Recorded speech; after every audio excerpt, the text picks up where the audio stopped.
오늘 우리에게 주신 하나님의 말씀은 구약성경 이사야 40장 3절부터 11절까지 말씀입니다. 외치는 자의 소리여 이르되 너희는 광야에서 여호와의 길을 예비하라. 사막에서 우리 하나님의 대로를 평탄하게 하라. 골짜기마다 도두어지며 산마다 언덕마다 낮아지며 고르지 아니한 곳이 평탄하게 되며 험한 곳이 평지가 될 것이요 여호와의 영광이 나타나고 모든 육체가 그것을 함께 보리라. 이는 여호와의 입이 말씀하셨느니라. 말하는 자의 소리여 이르되 외치라. 대답하되 내가 무엇이라 외치리까 하니 이르되 모든 육체는 풀이요 그의 모든 아름다움은 들의 꽃과 같으니 푸른 마르고 꽃이 시들면 여호와의 기운이 그 위에 불미라. 이 백성은 실로 풀이로다. 푸른 마르고 꽃은 시드나 우리 하나님의 말씀은 영원히 서리라 하라. 아름다운 소식을 시온에 전하는 자여 너는 높은 산에 오르라. 아름다운 소식을 예루살렘에 전하는 자여 너는 힘써 소리를 높이라. 두려워하지 말고 소리를 높여 유다의 성읍들에게 이르기를 너희의 하나님을 보라 하라. 보라, 주 여호와께서 장차 강한 자로 임하실 것이요 친히 그의 팔로 다스리실 것이라. 보라, 상급이 그에게 있고 보응이 그의 앞에 있으며 그는 목자같이 양떼를 먹이시며 어린 양을 그 팔로 모아 품에 안으시며 젖먹이는 암컷들을 온순히 인도하시리로다. 아멘. 이는 하나님의 말씀입니다. 오늘 강림절 첫 번째 주일을 같이 예배하신 여러분들 가운데 성탄하시는 예수님을 기다리고 준비하는 역사, 그래서 거룩한 백성이 꿈꾸고 기도하는 일들이 이루어지시기를 주님의 이름으로 축복합니다. 장로님도 기도해 주셨습니다만 2020년은 코로나19한테 빼앗긴 한 해 같이 느껴집니다. 연중 뉴스의 토픽에는 코로나19가 어떻게 되었으니 어떻게 하시오 라는 방송이 일색이었고, 이젠 백신이 유통되기 시작을 했지만 아직 우리 손에 오려면 시간이 필요하기 때문에 우리로서는 이 겨울을 어떻게 이겨나가는지가 관건이 되겠습니다. 특별히 이제 이번 주 목요일에 시험을 보는 수험생들을 비롯하여서 우리 어르신들, 또 기저질환자들, 아이를 키우는 부모님들 모두 다 방역수칙을 잘 지키고 강건한 역사가 있으시기를 주님의 이름으로 기원합니다. 코로나가 요즘에 많이 확산되고 3차 유행을 겪고 있지만 그럼에도 오늘은 교회력으로 새해를 시작하는 강림절이 시작되는 날입니다.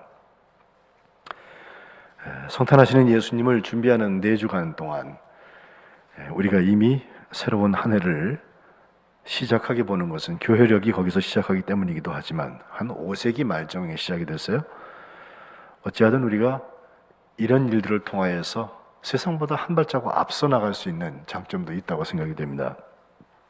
저는 이 강림절 기간 중에 여러분 앞에 보시면은 왼쪽에는 사랑이 아직 남아있을지 모르고 이쪽에 오른쪽에 보시면 이제 예수님의 탄생을 기다리는 또 준비하는 거룩한 백성이라고 했는데, 새해는 이제 거룩한 백성, 우리 교회 이름 아니에요? 성민, 이것을 목회 주제로 기도하고 있는데 예수님의 탄생을 기다리고 준비했던 사람들 속에서 그 모습들을 한 주에 하나씩 보려고 합니다. 오늘 봉독한 이사야 40장, 기록한 사람은 이사야 선지죠. 그가 대략 한 700년쯤 전에 이 예언을 하고 지금 예수님 때를 맞이하고 있습니다. 여기 3절에 보면 외치는 자의 소리여 이르되 너희는 광야에서 여호와의 길을 예비하라. 사막에서 우리 하나님의 대로를 평탄하게 하라. 이 말씀이 나오는데 그 광야에서 여호와의 길을 예비하면서 외치는 자, 그는 세례 요한을 지칭하고 있습니다. 이사야 선지는 어느 선지자보다도 오실 그분 예수 그리스도 곧 메시아에 대한 예언을 많이 담아 주었는데 예수님에 대한 예언, 메시아가 오신다에 대한 예언뿐만 아니라 메시아 앞에 와서 예수님을 준비할 분에 대한 얘기를 여기 하고 있는 것입니다. 교독했던 이사야 62장에도 가면 10절부터 성문으로 나아가라 나아가라, 백성이 올 길을 닦으라, 큰 길을 수축하고 수축하라, 도를 제하라, 만민을 위하여 기치를 들라.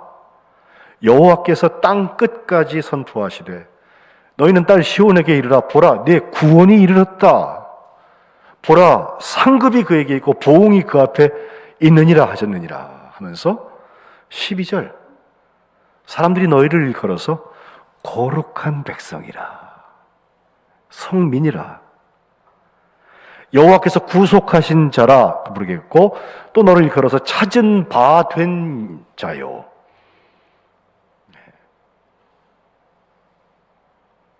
우리가 발견되었다는 거예요. 하나님 앞에 버림받지 아니한 성읍이라, 이렇게 하겠다고 약속해주고 계십니다.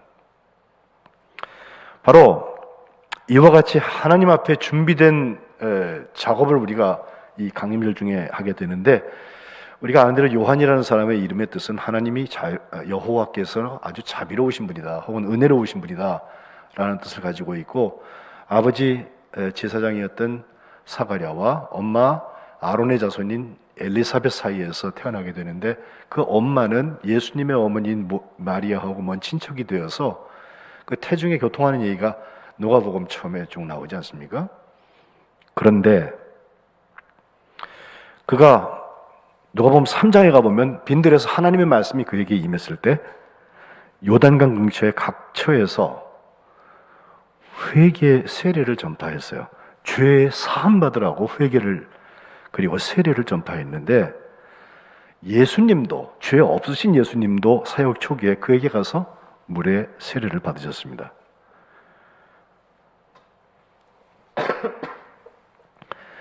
그의 삶의 마지막은 헤롯 왕의 동생인 빌립, 그의 아내를 헤롯 왕이 취하여서 결혼한 것, 그것에 대해서 지적을 하다가 그것이 참수되어서 순교하는 마지막을 맞게 됩니다.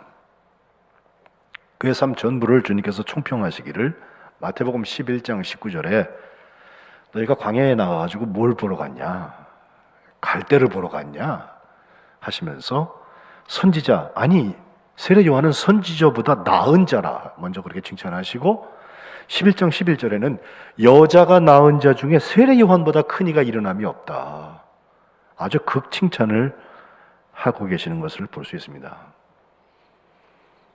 세례 요한에게 나타나는 거룩한 백성의 모습은 무엇입니까? 첫 번째는 구별된 사람이라는 거예요. 그 아버지 사가랴에게 천사가 나타나서 수태고지를 하는데, 누가복음 1장 15절에 보면 아이를 낳을 텐데 이름을 요한이라 해라. 그가 주 앞에 큰 자가 되는데 포도주나 독한 술을 마시지 않는다. 모태로부터 성령의 충만함을 받는다. 결국 이스라엘 자손을 곧 그들의 하나님께로 많이 돌아오게 할 사람이다 라고 얘기하는데, 뒤에 사용 말고 먼저 그가 자라날 때 보면 포도주나 독한 술을 마시지 않는다, 또 모태로부터 성령이 충만해져 있다. 이것은 구약에 보면 나실일이라는 거 나오죠. 사사시대의 삼손 같은 사람들, 독주를 마시지 않을 뿐 아니라 그들은 머리도 자르지 않았는데, 이렇게 이게 금욕주의라고 생각하시면 안 돼요. 하나님 앞에 구분된 것을 말합니다. 구분된 것에서 거룩을 읽는 것은 너무도 당연한 것이, 히브리어의 코데슈라고 거룩이라는 말은 구분이라는 뜻을 그냥 가지고 있습니다. 그 말처럼 그는 마가복음 1장 6절에 보면 광야에서 낙타 토롯을 입고 허리에 가죽띠를 띠고, 그의 음식은 메뚜기를 잡아먹고 석청, 돌꿀을 먹으면서 생활했다고 되어 있습니다.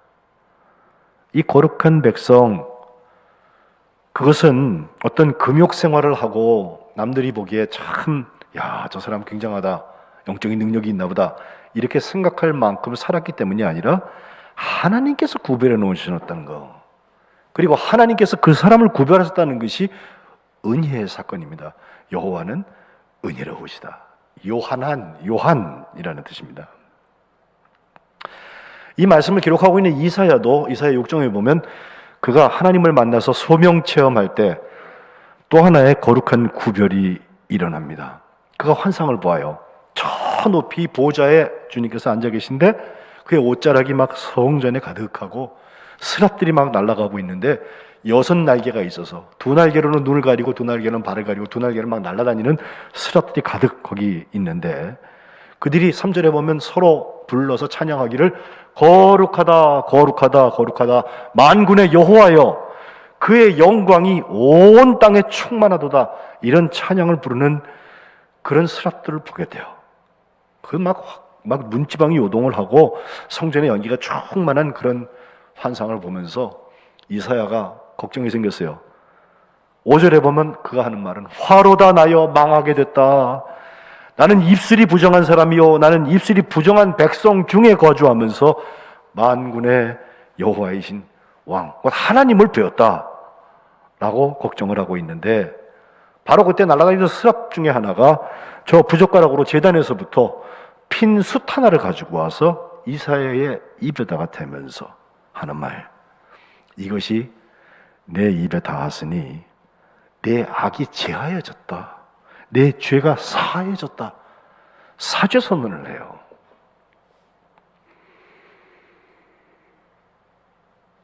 그러면서 주님께서 하시는 말씀 이제 깨끗해진 이 사람에게 내가 누구를 보내고 누가 우리를 위하여서 가겠느냐라고 하는 주님의 음성을 듣고 이사야가 결단합니다. 내가 여기 있습니다. 나를 보내소서. 구분하시는 겁니다. 송민교회 66년 이거 그냥 저절로 온 거 아니죠. 하나님께서 구분하신 사람들이 눈물 뿌려서 기도하면서 공동체를 세워서 여기까지 왔습니다. 물론 그 주체는 하나님이십니다. 지난 한 해 우리의 귀를 따갑게 했던 코로나19 이것도 사람을 구별합니다.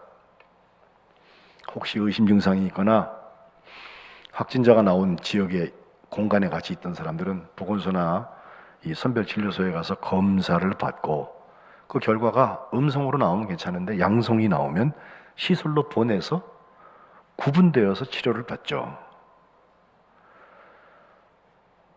어떤 의료기관에서 양성 환자가 나오면 코호트 격리라는 것을 해서 아주 통째로 그 기관 전부를 봉쇄해서 의료진이나 환자나 다 같이 집어넣고 치료를 해나갑니다. 코호트라는 말이 원래 통계 용어거든요. 동일 집단이라는 뜻인데 결국 감염병이 확산되는 것을 줄이는 방식으로 코호트 격리라는 말을 하거든요. 그런데 일상생활에서도 감염이 점점 여기저기서 튀어나오기 시작하고 지금 그런 상태입니다. 모든 사람이 조금 멈추어서 집에 방콕하면서 구분되었으면 하는 게 그래야 전염병을 잡을 수 있다는 것이고 그래야 나와 이웃과 우리 가족을 보호할 수 있다는 거 아니에요. 그래서 연말까지는 멈춤 정책을 좀 쓰십시오. 서울시가 그렇게 권면하는 것을 보았습니다. 그런데 코로나가 사람을 구별하는 것과 조금 달리 거룩이 사람을 구별합니다.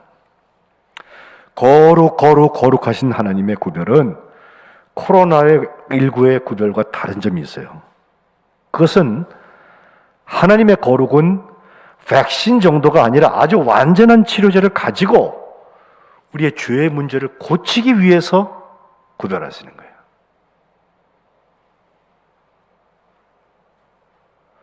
독특한 표현 하나가 사도행전 24장에 나오는데 거기 사도 바울이 대제사장이었던 아나니아로부터 이제 총독 벨릭스에게 고발을 당하는 장면에 변호사 한 사람이 나와요. 더둘로예요. 이름이 더둘로. 근데 더둘로가 하는 말이 24장 5절에 우리가 보니까 이 사람 바울은 전염병 같은 사람이라고 그랬어요. 천하에 흩어진 유대인들을 다 소요하게 하고 나사렛 이단의 우두머리라 이렇게 말합니다. 바울을 참소하는 사람의 입장에서는 거룩한 백성인 사도 바울을 전염병 같은 자라 소요를 주동하는 사람이라 그리고 이단의 우두머리라라고 말하지만 그 말을 듣는 바울은 흔들리지 않습니다. 담대하게 오히려 그 사람들에게도 기회를 잡아서 회개의 복음을 전하고 구원의 길을 제시하고 싶은 것입니다. 거룩한 백성은 세상이 말하는 전염병을 퍼뜨리는 사람이 아니라 하나님의 치유와 하나님의 구원을 전하는 사람들입니다. 이것이 거룩의 구분의 의미입니다. 두 번째, 이 사도 세례 요한에게서 발견되는 것은 그가 선택되었다는 것입니다. 그의 선택은 예수님보다 6개월 먼저 시간적으로 태어나서 친척이 되기도 하고, 그래서 먼저 또 사역을 했으니까 예수님이 사역 시작하려고 오실 때 그를 세례하고, 또 자기 제자 중에서 두 사람을 보내는데 요한복음에 보면 그 중에 한 사람이 안드레예요. 이런 서로 공유하고 협력하는 그런 역할도 했지만 그보다 훨씬 더 중요한 이야기는 그의 메시지에 있습니다. 그가 전했던 그 이야기, 그것은 마치 예수님이 앞으로 전할 이야기, 그 사역의 예고편처럼 정확하게 준비되어 있었습니다. 이걸 위하여서 그가 선택받은 것입니다. 광야에서 외치는 소리. 세 가지 큰 이야기가 있는데 첫 번째는 회개하라, 천국이 가까워왔다는 것입니다. 마태복음 3장 2절, 그가 늘 하던 메시지는 회개하라, 천국이 가까워왔느니라 라고 말했는데, 예수님이 사역을 시작하시면서 제일 먼저 했던 말씀도 이와 한 글자도 안 틀리고 똑같아요. 마태복음 4장 17절, 회개하라, 천국이 가까이 왔느니라. 오늘날 여러분, 지하철이나 사람들이 많이 모이는 곳에 큰 깃발을 들고 다니면서 예수천당, 불신지옥 여전히 계세요. 근데 그것을 보고 그것에 반응하는 사람들의 얼굴을 이렇게 보면요, 굉장히 못마땅하고 짜증스러워요. 조금 점잖은 사람의 경우에 냉소적인 웃음을 먹고 자리를 피해갑니다. 현대인들은 거두절미하고 당신 죄 지었으니까 죄를 빨리 회개하시오라고 말하면 거기에 그렇게 반응하는 것이 우리의 한 모드가 되었어요. 그런 점에서 그 말이 틀린 말이 아닐지라도 전달하는 방법은 조금 진화되어야 되지 않나. 이것이 아마 우리들이 공감하고 있는 얘기일 것 같아요. 우리가 창피를 무릅쓰기 싫어서가 아니라 상대가 받아들이는 접촉점이 생기질 않으니까. 다만 한 가지 기억할 것은 이 접촉점을 던지는데 그때 그를 정죄하려고 해서 하는 것이 아니라 그의 죄가 용서함을 받기를 원해서 하는 거예요. 그러니 우리가 가까운 사람에게 조금 뭘 잘못할 때 보면, 야, 너 그러다가 지옥 가, 잘못하면 큰일 나, 이렇게 하는 말로 죄인아 너는 그렇게 하면 지옥 간다, 이 말을 하는 게 중요한 게 아니라 그 말에서 시작된 다음 말이 중요해요. 우리가 다 같은 죄인인데 우리가 용서받을 길이 있다, 우리가 아직 천국 갈 길이 있다, 회개, 그것은 초청입니다. 보통 회개 그러면 감옥에 가 있는 죄수들이 자기의 죄를 뉘우치는 거라고 생각하기 쉬워요. 근데 그거는 반쪽이에요. 세례 요한에서 보여지는 것은 회개는 하나님께 돌아가는 거예요. 누가복음 1장 16절, 그의 수태고지를 예언했던 천사가 이스라엘 자손을 주, 곧 그들의 하나님께로 많이 돌아오게 하였다. 그가 엘리야의 심령과 능력으로 주 앞에 먼저 와서 아버지의 마음을 자식에게 거스르는 자를 의인의 슬기에 돌아오게 하고 주를 위하여서 세운 그 백성을 준비할 것이다. 이렇게 예언의 말씀을 주고 계세요. 그렇습니다. 깨닫고 뉘우치는 데서 끝나면 회개는 반쪽에 그칩니다. 그러나 세례 요한이 계속해서 말씀하는 것처럼 회개에 합당한 열매를 맺기 위하여서 하나님께로 돌아가는 것, 그것이 거룩한 백성이 구분되고 선택된 증거인 것입니다. 두 번째 메시지는 우리 하나님의 말씀은 영원히 선다라고 하는 것인데 6절부터 8절에 보면 뭐라고 도대체 외칠까요? 그랬더니 모든 육체가 풀이고 그 모든 아름다움은 풀에 들에 있는 꽃과 같다. 결국 풀은 마르고 꽃은 시들잖아. 여호와의 기운이 그 위에 불면 이 백성은 실로 풀처럼 다 마를 수밖에 없어. 그러나 우리 하나님의 말씀은 영원히 선다라고 하는 것인데 이것은 하나님의 말씀과 우리의 생명을 비교하여서 하나님의 말씀이 비교 우위에 있다 이 말씀을 하려는 것이 아니라 우리의 생명이 하나님의 말씀에서부터 온다는 거예요. 이제 1년 내내 여러분 저하고 베드로 전후서 또 레위기나 히브리서에 나오는 그 거룩에 대한 이야기를 많이 하시게 될 거예요.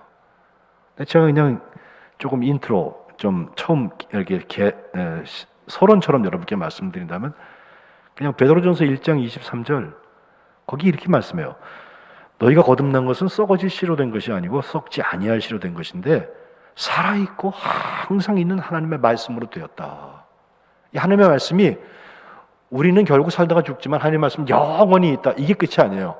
그 말씀에서부터 생명이 온다는 거예요. 그러므로 모든 육체는 풀과 같고 그 모든 영광은 풀의 꽃과 같으니 풀은 마르고 꽃은 떨어지되 주의 말씀은 오직 세세토록 있도다 하였으니 너희에게 전한 복음이 곧 이 말씀이니라. 베드로전서 1장 23절로 25절 이렇게 말해요. 이 이야기는 하나님의 말씀이 영원히 있다라고 하는 데서 끝나는 게 아니라 거기서부터 생명이 우리에게 온다는 것입니다. 요한복음 1장에 있는 말씀대로 보면 말씀이 육신이 되어 이것이 성탄입니다. 지금 읽은 베드로전서 1장에 조금 앞에 보면요 이런 말씀이 있어요. 15절에 오직 너희를 부르신 거룩한 이처럼 너희도 모든 행실에 거룩한 자가 되라 하면서 16절에 기록되었을 때 내가 거룩하니 너희도 거룩할지어다 하셨느니라. 물론 레위기에 있는 말씀을 여기 인용한 것입니다.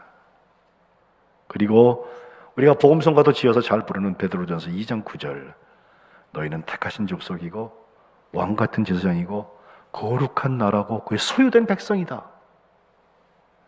이것은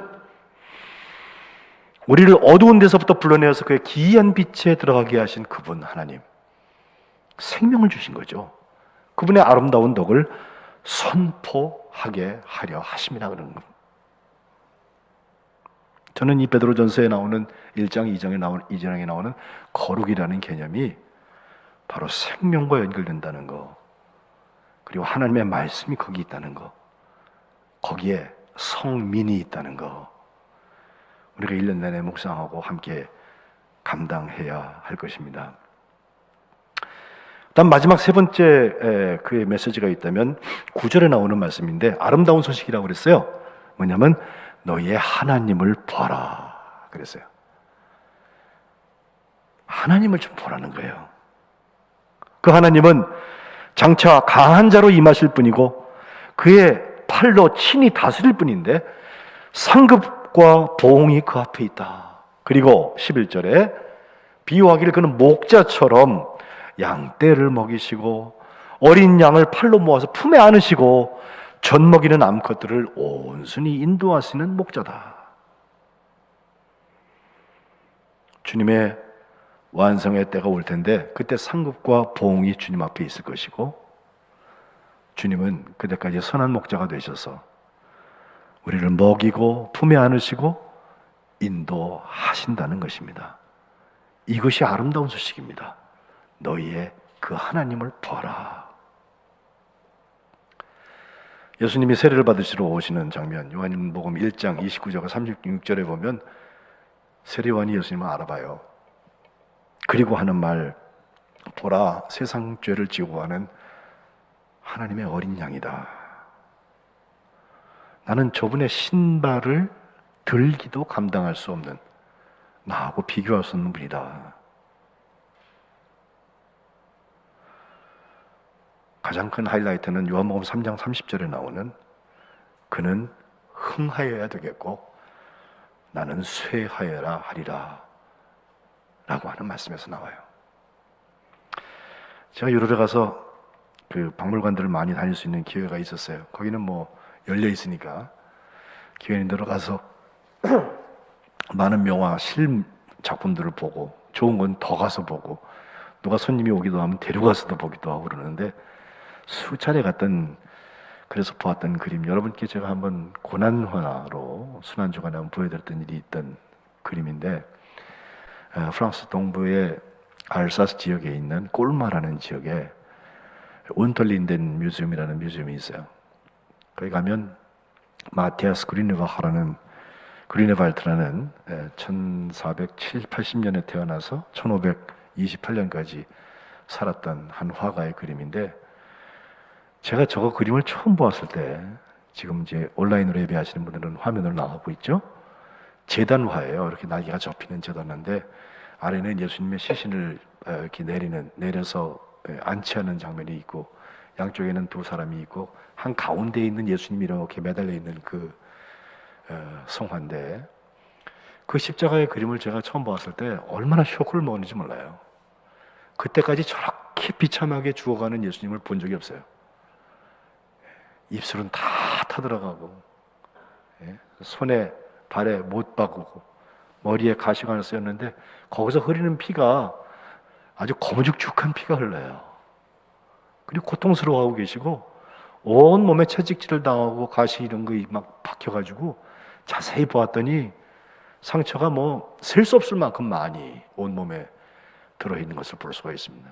옆구리에 창자국이 있죠. 근데 저 그림을 중심으로 하여서 한쪽에 보통 전통적으로 등장하는 사람들이 예수님의 어머니 마리아, 그리고 제자 요한복음을 쓴 사람, 그 마지막 가상칠언에 그 사람들이 등장하잖아요. 그리고 막달라 마리아가 잘 나타나요. 이렇게 그릇을 하나 들고 있는데, 나중에 이제 예수님 부활하시는 것을 처음 보았던 사람으로서 그 향유, 그러니까 모략이죠. 모략을 갖다 바르려고 거기다 담고 가지고 있다, 이런 정도로 해서 보통 그림을 그리는데, 그들을 한쪽에 놓고 이 마티아스는 다른 한쪽에 한 사람이 손가락질을 이렇게 하고 있는 것을 그리는데, 그 앞에 양이 한 마리 있어요. 양에게는 십자가 지어져 있고요. 그 양은 독특하게도 그 피가 우리가 보통 성찬 나눌 때 하는 성찬 잔에 이렇게 떨어지고 있습니다.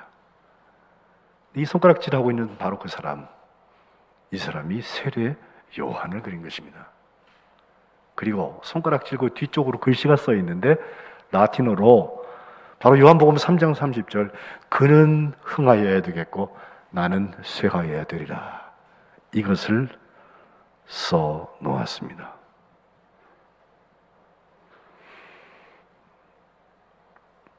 거룩한 백성 세례 요한은 결국 주님께 영광을 돌렸습니다. 너희의 하나님을 보아라 얘기할 수 있는 사람, 바로 이런 사람입니다. 요즘 그리스도인들이 나는 흥하여야 되겠고 예수님은 쇠하여야 되리라, 말은 그렇게 안 해도 그걸 기본으로 깔고 사는 사람들이 참 많아요. 아닙니다. 잘못 생각하셨어요. 세례 요한에게서 배워야 합니다. 그리고 거룩한 백성이라면 예수님을 가리키는 손가락, 그걸로 만족해야 합니다. 그는 흥하여야 되겠고 나는 쇠하여야 하리라. 이것이 준비된 것이 세례 요한의 사역입니다. 삶입니다. 말씀을 정리합니다. 예수님을 알아보고 예수님을 향하여서 손가락을 들일 수 있었던 사람, 그가 광야에서 외치는 세례 요한인데, 그는 구별되었고 선택되었고 예수님을 향하여서 메시지를 던질 수 있었습니다. 우리 거룩한 백성이 이제 코로나 중에 있는 이 대강절 지내면서, 강림절을 지내면서 오시는 아기 예수를 우리의 심령 중심에 모시기 위하여서 그렇게 구분되고 그렇게 선택되고 결국 주님을 포인트할 수 있는 이런 거룩한 백성들 되시기를 주님의 이름으로 축복합니다. 기도하겠습니다. 하나님 고맙습니다. 오늘 저희들에게 강림절을 열어주시고 다시금 우리의 이름 성민 곧 거룩한 백성이 무엇인지 이제 주님을 준비했던 사람들을 통하여서 보게 하신 것 감사합니다. 세례 요한처럼 구분되게 하시고 선택되게 하시고 특별히 우리의 메시지 속에 회개 그리고 합당한 열매가 있게 하시고 하나님의 말씀에서부터 흘러나오는 생명의 역사가 저희들의 유한한 삶을 가득 채우게 하시며 우리의 하나님을 바라보며 하나님을 향하여서 우리의 손을 들일 수 있는 복된 주의 자녀들 되게 하여 주옵소서. 예수 그리스도의 이름으로 기도합니다. 아멘.